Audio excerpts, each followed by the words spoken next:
Good evening all of you. कैसे हैं आप सब लोग? आई होप कि आप सब बहुत अच्छे होंगे। चलिए आज का हम टॉपिक देखते हैं न्यूट्रलाइजेशन कर्व। ठीक, न्यूट्रलाइजेशन कर्व ये बी फॉर्म फर्स्ट ईयर का है। फर्स्ट सेम में आपका एसिड बेस टाइट्रेशन दिया हुआ है। उस एसिड बेस टाइट्रेशन में एक टॉपिक पढ़ना हमें न्यूट्रलाइजेशन कर्व।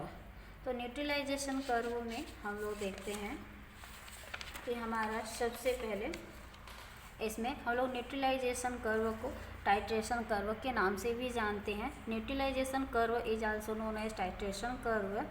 और titration curve is graph plot between pH of the analyte या फिर titrant versus volume of the titrant added. यानी कि जो हमारा टाइट्रेंट कर्व बनेगा ग्राफ प्लॉट होगा किसके बीच में, तो पीएच ऑफ द एनालाइट या फिर टाइट्रेंट और इसके साथ versus volume of the titrant added. जो भी वॉल्यूम को हम लोग ऐड करेंगे उसके बीच में क्या करेंगे, ये हमारा ग्राफ बनेगा। जैसे कि आप लोग यहाँ पर देखेंगे, ये देखिए ये हमारा क्या है, पीएच ऑफ द एनालाइट। ये जो बना रहेगा इसको हम लोग बोलेंगे पीएच ऑफ द एनालाइट, और ये जो है हमारा volume of the titrant added. तो ये हमारा बताता है कि ये जो हम लोग जितने वॉल्यूम में टाइट्रेंट को ऐड करेंगे इसको, और ये पीएच ऑफ द एनालाइट। देखिए इसके बीच में क्या हुआ है, हमारा ग्राफ बना हुआ है। ठीक, आते हैं फिर हम अपने इस टॉपिक पे।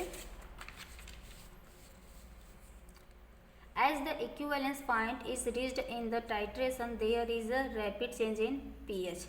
इसके बाद क्या होता है, हमारा रैपिड जल्दी से चेंज हो जाता है पीएच। जैसे कि हमारा देखिए ये क्या हो गया, ये हमारे पास एक ब्यूरेट होता है। ठीक, इस ब्यूरेट में हम लोग ड्रॉप वाइज हमारा आएगा, और यहाँ पर एक कोनिकल फ्लास्क होता है।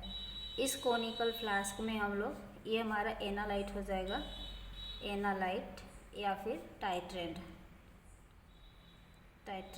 और इसको हम लोग ब्यूरेट में क्या रहता है हमारा टाइट्रेंट, TITRA, टाइट्रेंट और टाइट्रेंट। इसमें आप लोग कंफ्यूज मत होइएगा। ब्यूरेट में जो भी सब्सटेंस होता है उसको हम लोग टाइट्रेंट बोलते हैं, और टाइट्रेंट एनालाइट को हम लोग टाइट्रेंट बोलते हैं। ठीक, इसके बाद और हाँ, न्यूट्रलाइजेशन मतलब मान लीजिए इसमें हमारा क्या हो गया, एक एसिड हो गया। एसिड में मान लेते हैं HCl ले लेते हैं, और इसमें बेस हो गया, बेस में NaOH ले लेते हैं। ठीक है, ये स्ट्रॉन्ग एसिड हो गया और स्ट्रॉन्ग बेस हो गया।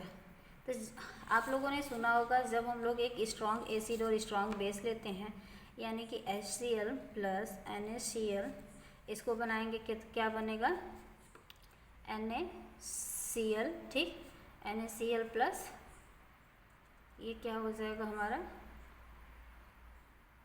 सॉरी NaOH रहेगा, HCl और प्लस NaOH, ये क्या बनाएगा NaCl और H2O ना, ये वाटर बन के निकल जाएगा। और NaCl क्या होता है, ये इसकी pH कितनी होती है, 7 होती है। तो ये न्यूट्रलाइज हो गया। तो वही कह रहा है हमारा, ये क्या होता है न्यूट्रलाइज। तो एक टाइम पे ये क्या करेंगे, ड्रॉप वाइज जब इसमें आएंगे तो एक टाइम पे ये न्यूट्रलाइज हो जाएंगे।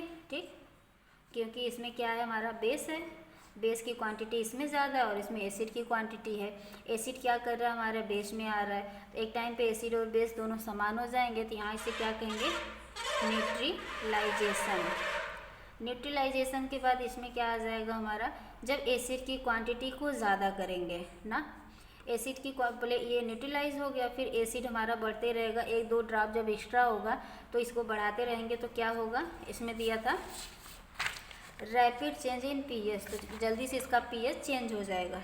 तब इसकी जो बेस की क्वांटिटी थी ये क्या हो जाएगा, किस में चेंज हो जाएगा, एसिड में। ठीक, इसकी ये एसिड में चेंज हो जाएगा। आइए आगे देखते हैं some important terms in neutralization curve. कुछ ऐसे टर्म हैं जो कि हमारे न्यूट्रलाइजेशन कर्व में आते हैं। सबसे पहले देख लेते हैं स्ट्रॉन्ग एसिड। स्ट्रॉन्ग एसिड, ये जो स्ट्रॉन्ग एसिड होता है is an acid which is completely dissociated when dissolve in water or aqueous solvent. ठीक, स्ट्रॉन्ग एसिड हमारा क्या होता है, कम्प्लीटली डिसोसिएट्स हो जाता है, किसमें, डिजॉल्व इन वाटर। वाटर में हमारे स्ट्रॉन्ग एसिड पूरे के पूरे एकदम से डिसोसिएट्स हो जाते हैं, यानी कि मिल जाते हैं। एक्वस सॉल्यूशन तो आप लोगों ने सुना ही होगा, एक्वस सॉल्यूशन और non aqueous solution. Aqueous solution मतलब हो गया जिसमें हम लोग वाटर को कंटेन करते हैं, इसमें वाटर की क्वांटिटी होगी, और नॉन एक्वस में क्या होगा, वाटर की क्वांटिटी बिल्कुल नहीं होगी, जैसे हमारा ईथर। इसमें स्ट्रॉन्ग एसिड का एग्जांपल है HCl हो गया, ये किस में ब्रेक होगा, H+ और Cl- में। दूसरी चीज़, दूसरा देखते हैं वीक एसिड किसे कहते हैं। एक weak acid an acid which do not completely dissociates when dissolve in water or aqueous solution. ये क्या करते हैं, कम्प्लीटली डिसोसिएट्स नहीं होते हैं किसमें, वाटर में या फिर एक्वस सोल्यूशन में। हमने स्ट्रॉन्ग एसिड में देखा कि कम्प्लीटली डिसोसिएट्स हो जा रहे थे वाटर में, लेकिन ये कम्प्लीटली डिसोसिएट्स नहीं होते हैं। Example CH3COOH, CH3CO- plus H+ में ये क्या हो जाएंगे, हमारे ब्रेक हो जाएंगे। ठीक, आगे देखिए strong base. Strong base, a strong base are those which completely dissociates when dissolve in water or aqueous solution. ये क्या कर रहे हैं, स्ट्रॉन्ग बेस जो होते हैं ये कम्प्लीटली डिसोसिएट्स हो जाएंगे वाटर में, जैसा कि हमने स्ट्रॉन्ग एसिड में देखा था। ठीक, एग्जाम्पल हो गया NaOH या Na+ और OH-। इसके बाद देखते हैं हम लोग weak base. Weak base are those which does not completely dissociates when dissolve in water or aqueous solution. ये क्या होते हैं, कम्प्लीटली डिसोसिएट्स हो जाते हैं, कम्प्लीटली डिसोसिएट्स नहीं होते हैं किसमें, वाटर में। एग्जाम्पल हमारा हो गया वीक बेस का NaH4OH, ये किस में ब्रेक होंगे, तो NaH4+ में और OH- में। आगे देखते हैं न्यूट्रल साल्ट। न्यूट्रल साल्ट किसे कहते हैं, a neutral salt is a product of strong acid and strong base reaction pH of neutral salt 7। जैसे एग्जांपल में हमने देखा था न्यूट्रल साल्ट, ये क्या हो गया, हमारा स्ट्रॉन्ग एसिड हो गया HCl, और NaOH क्या हो गया, स्ट्रॉन्ग बेस हो गया। तो ये क्या बना रहे हैं, NaCl, जिसकी कि pH कितनी हो रही है, 7 हो रही है।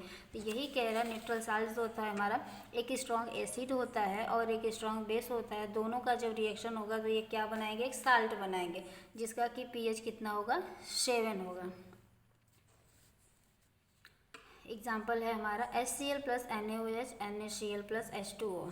अब एग्जाम्पल देखिए, HCl जो होती है हमारी स्ट्रॉन्ग एसिड होती है, और NaOH जो होता है ये स्ट्रॉन्ग बेस होता है। CH3COOH जो होता है ये वीक एसिड होते हैं, और NaH4OH जो होता है ये वीक बेस होता है। आइए देखते हैं एसिडिक साल्ट किसे कहते हैं। An acidic salt is a product of strong acid and weak base reaction pH of acidic salt. इसमें हमारा एसिडिक साल्ट जो होता है ये स्ट्रॉन्ग एसिड और वीक बेस के रिएक्शन होते हैं इसमें, और pH इसकी जो होती है <7। ठीक, 7 से कम होता है। इसमें हम लोग HCl + NH4OH इसका रिएक्शन करवाएंगे तो क्या में बनेगा, NH4Cl + H2O, यानी कि ये हमारा हाइड्रोक्लोरिक हो गया और अमोनियम हाइड्रोक्साइड हो गया। जब हाइड्रोक्लोराइड और अमोनियम हाइड्रोक्साइड मिल करके क्या बनाएंगे, अमोनियम क्लोराइड। ठीक, अमोनियम क्लोराइड प्लस वाटर को रिलीज कर देंगे। इसके बाद बेसिक साल्ट देखते हैं। A basic salt is a product of strong base and weak acid reaction pH of basic salt is greater than 7।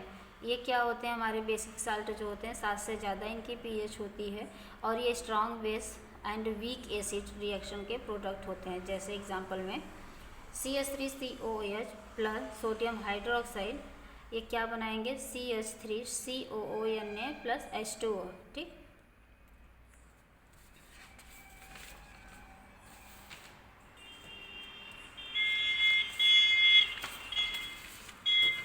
हम लोग देखते हैं classification of acid base titration. तो हमारा यहाँ से स्टार्ट होता है। पहले हम लोग एसिड बेस टाइट्रेशन को 4 भागों में क्लासीफाइड करेंगे। पहला हो जाएगा strong acid versus strong base, second weak acid versus strong base, third हो जाएगा strong acid versus weak base, fourth हो जाएगा weak acid versus weak base. ठीक, इसमें हम लोग देख लेंगे पहले, ये हमारा हो गया ब्यूरेट, जिसे कि हम क्या बोलते हैं, टाइट्रेंट। दूसरा हो गया कोनिकल फ्लास्क, जिसे हम लोग एनालाइट या फिर टाइट्रेंट बोलते हैं। एनालाइट में क्या क्या ले सकते हैं हम लोग, तो strong acid, strong base, weak acid और वीक बेस। सेम उसी के जैसे हम लोग टाइट्रेंट में भी strong acid, strong base, weak acid, weak base ले सकते हैं। देखते हैं पहला strong acid versus strong base titration. इसमें देखेंगे suppose our analyte is hydrochloride acid, ठीक। इसमें हम लोग मानते हैं कि हमने एनालाइट में क्या ले लिया, हाइड्रोक्लोरिक एसिड। अब एनालाइट किसे कहते हैं, एनालाइट यानी कि हमारा ये जो कोनिकल फ्लास्क है, इसमें हम लोग क्या कर लेंगे, एक HCl ले लेंगे, ठीक। एनालाइट में हमने HCl ले लिया। फिर titrant is sodium hydroxide that are strong acid and strong base. और इसमें क्या करेंगे हम लोग, ब्यूरेट में एक यहाँ पे स्ट्रॉन्ग एसिड बेस ले लेंगे, इसको ले लेंगे। तो फिर यहाँ पे हमारा क्या हो जाएगा, ये दोनों के दोनों स्ट्रॉन्ग एसिड और स्ट्रॉन्ग बेस हो जाएंगे। Now we plot a graph between pH of the analyte versus volume of the titrant added, we will get a titrant curve as show below. यानी कि यहाँ पर देखिए नीचे दिया गया है, ये हमारा pH ऑफ द एनालाइट है। हमने स्टार्टिंग में ही बताया था कि कर्व हमारा बनेगा तो pH ऑफ द एनालाइट और वॉल्यूम ऑफ द टाइट्रेंट के बीच में ये कर्व बनेगा।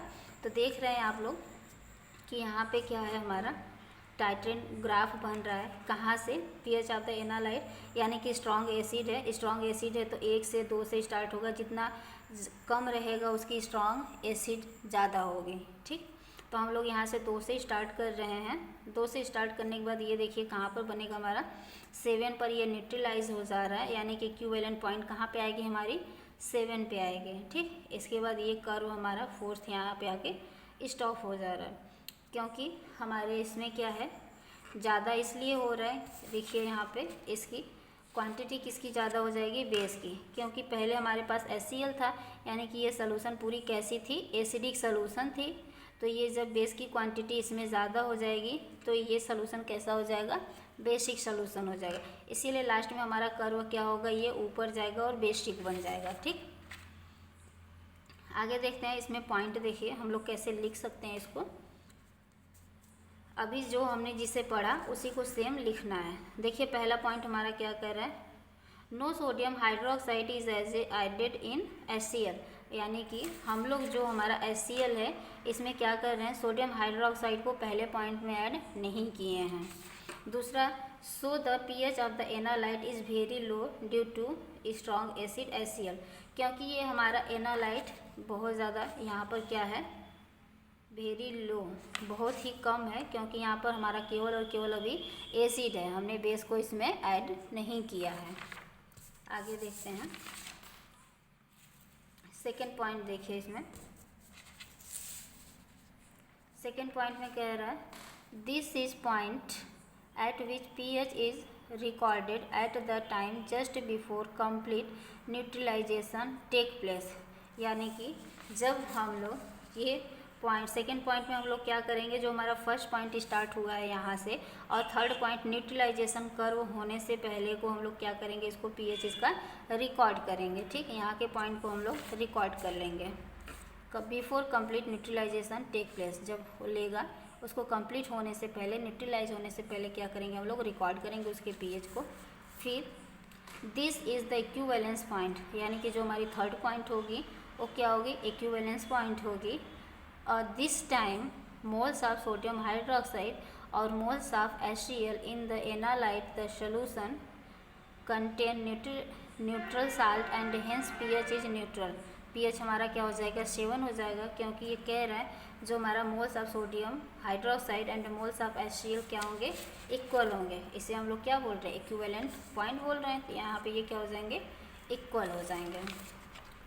फिर फोर्थ पॉइंट कह रहा है, addition of sodium hydroxide continue, यहाँ पे क्या करेंगे हम लोग, फोर्थ पॉइंट में सोडियम हाइड्रोक्साइड को कंटिन्यू ऐड करते रहेंगे। हमने बताया आप लोगों को, ये जो हमारा सोडियम हाइड्रोक्साइड है इसको जब हम कंटिन्यू इसमें ऐड करते रहेंगे तो ये इसमें एसिड से क्या हो जाएगा, ये बेसिक में चेंज हो जाएगा, ठीक। तो बेसिक में चेंज हो जाएगा। pH start becoming basic because hydrochloric acid was neutralize, हमारा हाइड्रोक्लोरिक एसिड क्या हो जाएगा, वह